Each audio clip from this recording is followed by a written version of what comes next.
Before I start, I want to say l'chaim. I prepared myself a glass of wine. Tonight is Chag Besht. Yotzei the Rebbe Tzachai Mushka. Some people go into this business, before they go into a business, they have no vision. Why are you going into business? So at age 60 you want to retire? Retire right now. Is this why you're going in to make money? This is why you're going to open up a business? This is why you're going to work for the next 20, 30 years? You make a couple of $1 million, so what? So you don't have to work at age 60? Let me break the news to you, don't work now. And you reach your dream.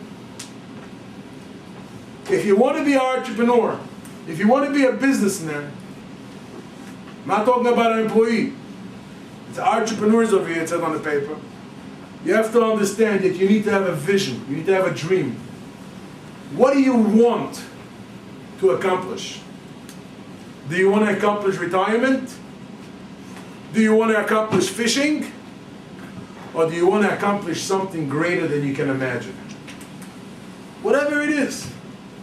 If it is you want to build the biggest stadium, if it is they want to be someone that gives every shliach of the Rebbe every month $1,000, whatever dream you have, whatever vision you have, whatever you want to do, make sure you have a clear vision. And with that clear vision, you wake up every morning. Let me explain to you something. When I decided, after I was a teacher, I had a period of time, I don't know if any of you remember, that I worked in the shuk. I made sure that the Fruity Pebbles and the Fruit Loops don't get mixed up, so people don't take by mistake a Fruit Loop instead of a Fruity Pebble. That the 9 centimeters pickles, the Israeli ones for Bnei Darom, don't get mixed up with the 3 by 7 centimeters of pickles. I would walk around with a broom and pick out the rotten tomatoes from the tomato box. And people would walk in from my shul, from Beis Shmuel, and say, Dudi, look at you. And I'd say, yeah, look at me. I'm not afraid. I'm not embarrassed. I was a teacher. I thought I'm going to become a big businessman. I joined this company that failed. And right now, I will do whatever it takes to provide my family.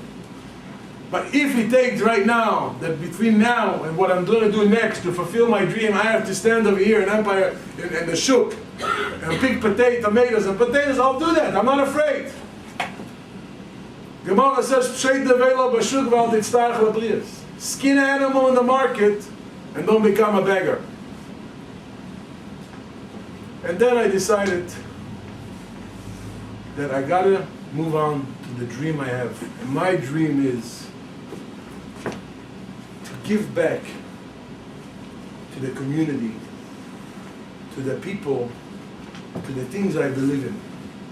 And my only way to be able to give back and help the shluchim, and help this community, and help soul to soul.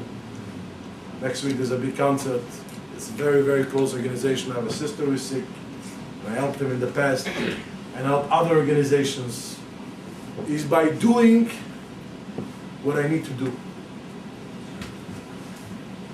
So I decided to go into the business that I'm in right now, to become a financial advisor with the insurance companies.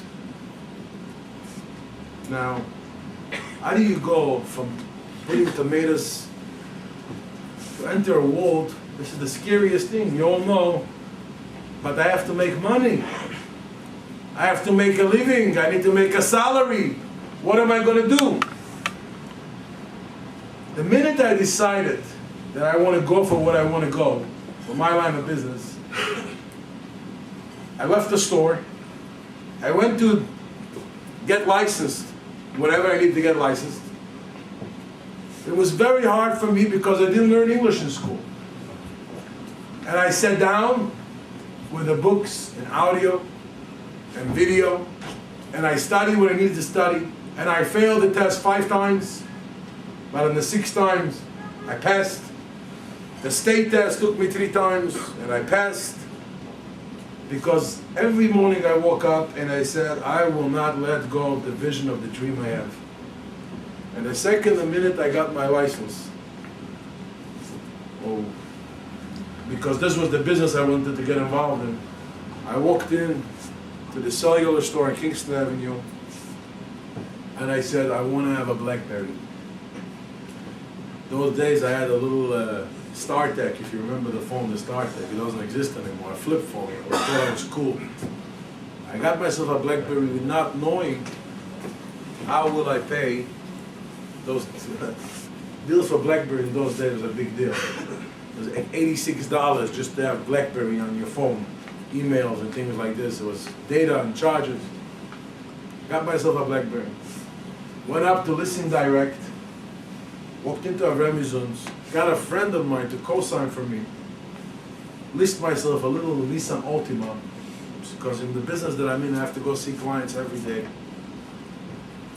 I rented myself a little office in the office building where I work.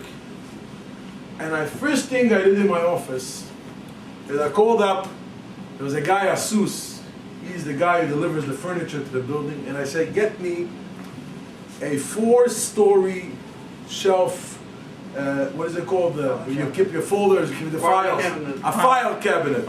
Not the skinny ones, the ones that go up to here, and the long ones, and they have 4 drawers. And he says, Dudi Farkash, welcome, you don't have a phone line yet. I said, don't worry, I'll get my phone line. And I ordered a phone line, and he delivered the big cabinet. And I called Staples, and I said, deliver me a lot of hanging folders. And every morning, I would walk into the office at 8:15. I finished davening at 8:50 I was office. I would open up the drawer, and look at the folders, and touch it with my hand.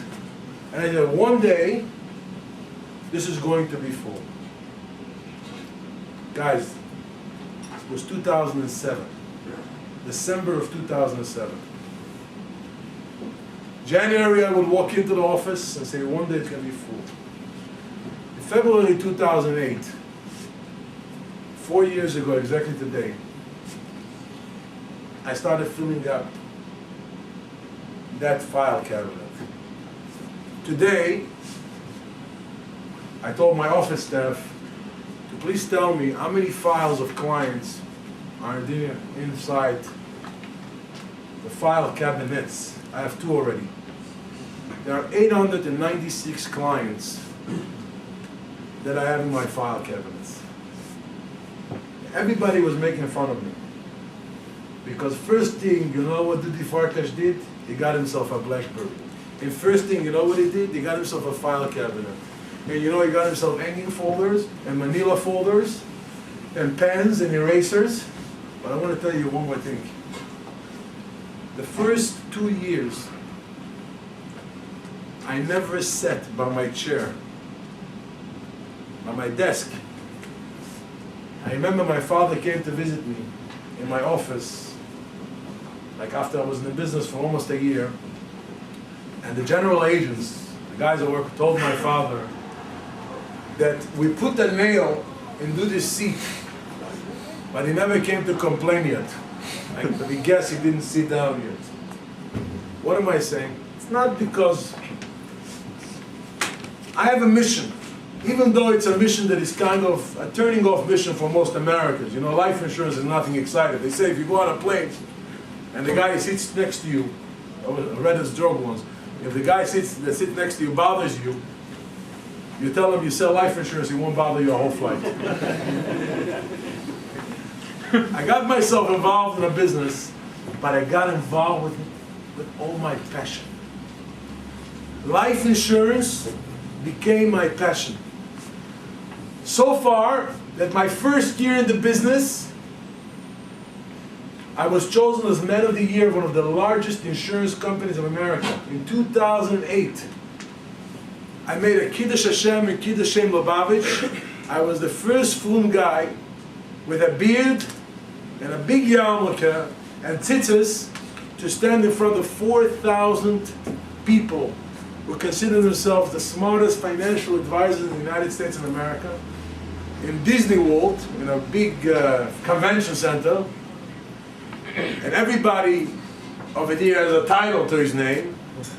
I don't even know how to say the PhD, DHF, I don't know what it's called, BA, MA, LLC, CCF, I almost don't know.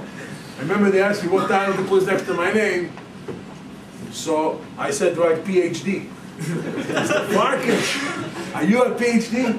I say, yeah, I think I have a public high school diploma. I think I probably don't. Then I served on the executive committee of one of the largest companies in America. And then my title is Dudi Farkash, Crown Heights, Brooklyn. And I want to tell you, when the people there sitting there 50, 60, 70 years old, and when I got up to speak, and this video is available on the website of some of the companies, I said one thing. The reason that I am successful in this business is because every morning I wake up and I say, I have a dream that I have to accomplish. What can I do today to make someone's lives better? I have a shlichus. Feel like that your business is a shlichus. And I want to conclude with one little story. Now that you know not to be afraid, now that you know that to take your dream to the next level, actually do something and don't be afraid. And I'm not going to tell you, you can read Donald Trump's book and he tells you what to do and not to raise things and not to play with the big guys and to be a big shot, which is very important. You know, they say if you go to sleep with the dogs, you wake up with fleas. My biggest joy that I have is when I see young people succeed. Even in my business, I have 2 young Lubavitchers that came in the most recent years. And I'm doing everything in my strength and my power. I use my underwriting team. I use my connections that I have in the companies to help them achieve the highest levels of achievement. Because in this business, in any business, helping each other, doing a favor for another, you have to have a chush in doing a favor. Because what goes around comes around. If you do the right thing for somebody else, you're going to end up doing the right thing for you.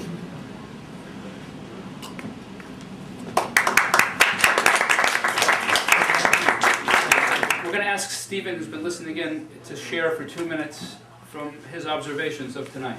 Sure. Thank you, gentlemen. And wow, you know, we came in and we had a meeting and there was about 10 of us and it multiplied. This is fantastic. This is fantastic. So I want to say thank you for everybody for coming out and that was an amazing speech. I took notes for myself, you know, that I come by and as I'm counseling people and trying to help people kind of get their business started and try to get them strategies of how to achieve their goals. These are all words and ideas that we hit on. Words like explore what it is that you want to do. Okay? Make sure that you have a plan, even from getting from one day to the next. A plan doesn't have to be this big thing. It could be just getting from one step to the next. Get as much information as you can. Because you can never have enough information about what you want to do. Ask people. You be surprised that you get information from the strangest places and from the strangest people. Work hard, because there's no other way to work. Work is hard, right? Otherwise it wouldn't be work. So you must always work hard. I really, and this is something that when he said it, it struck a chord in me, is that, and I tell this to people all the time, that there's no such thing in this world as problems. There are only challenges, and we're meant to overcome those challenges. And as an entrepreneur, it's in your DNA to be able to identify strategies to get over those challenges and to come up with ways to do things. It's not just getting from point A to point B in a straight line. It might be that you have 4 or 5 stops to go. But if we learned anything tonight is you get up every day and you say, how am I going to take that step forward? What am I going to do again to reach my goal? Wonderful, wonderful thing. Fearless. That's a really hard thing to do, to be fearless. And to not be afraid to work hard. And I think what's key in that is, who are you working for? You're working for your dream, you're working to support your family, you're working to support your community. That's what gives you that passion, that drive to get up every morning and know that you're maybe not doing something that you like today, but tomorrow you're going to reach your goal. Really having that vision and being persistent and staying focused and keep taking one step after another. You have a community of people that support you. There's a network of organizations that can provide support. We're one of them. We're one. And we'd be more than happy to continue to work with each and every one of you in talking, and we have a lot of services, and we'd be more than happy to talk with all of you about it. But the idea is to not be afraid to work hard. Whatever your idea is, if you have that passion to make it happen, and you believe in it, it will happen. Okay? So, our information for who we are is on the table in the front. We stapled my business card to that. By all means, feel free to email me or to call our offices. We're looking forward very much to continue working with the young gentleman and with Rabbi Wordy in seeing how far we can make this go. I'll be so excited to be able to work with anybody here who's looking to continue down this path, and we are here to help in whichever capacity that we can. So thank you for inviting us. Appreciate it.